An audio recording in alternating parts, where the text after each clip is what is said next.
नमस्कार. मी प्रशांत पाटील ॲग्रोसेल कंपनीकडून आलोय. तर तुमचं नाव काय? इंद्रसिंग बाबूसिंग गिरास, राहणार टेंबा, टेंबा, बुद्रुक, तालुका शादा. शादा. ठीक आहे. आणि आपलं क्षेत्र किती आहे आता सगळं? म्हणजे जमीन पूर्ण स्वतःची 12 एकर आहे. हा.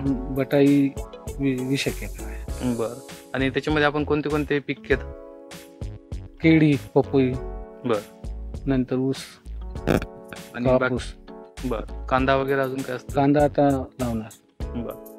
बरं. केळीमध्ये तुम्ही याच्या अगोदर जे पोटॅशियम शुनाइट वापरत होता ते कोणत्या कंपनीचं वापरत होता? रानडेचं. बरं. त्याच्यानंतर तुम्ही आता वापरल्यानंतर मागच्या सालापासून महालाभ वापरलं. महालाबद्दल काय वाटलं? म्हणजे महालाभ वापरल्यानंतर तुम्हाला केळी किंवा पपईमध्ये तुम्ही जर वापरला असेल, कशामध्ये वापरलं तुम्ही महालाभ? आता मालाब आपण याला पण वापरलं होतं, कांद्याला, बरं, केळी, पपई. बरं. मग तुम्हाला रिझल्ट कसं काय वाटले महालाभचे? नाही, म्हणजे केळीला पण चांगलाच वाटला, पपईला बी, कांद्यालाही मागच्या साली क्वालिटीमध्ये फरक दिसला. बरं. क्वालिटी म्हणजे नेमकं तुमच्यात काय काय फरक दिसला? पोषण पण होतं आणि क्वालिटी असं लाली एकदम जबरदस्त होती. गोलाई वगैरे सगळीच सगळं चांगलं ठरलं. आणि मागच्या साली म्हणजे आपलं गावात सुद्धा जो बनतो यायचे की कांदे चांगले आहेत, क्वालिटी पण आहे, गोलाई आहे आणि झडतीचाही फरक पडला. बरं.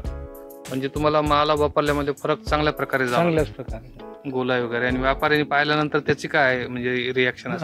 तो पहिल्याने असंच विचारतो, तुम्ही काय वापरतात, की क्वालिटी कसा असं येते. म्हटलं आम्ही आमच्या ड्रीप नाही, पण आम्ही ड्रिचिंग करतो किंवा असं शेत ओलं झाल्यावरती खत देऊन देतो.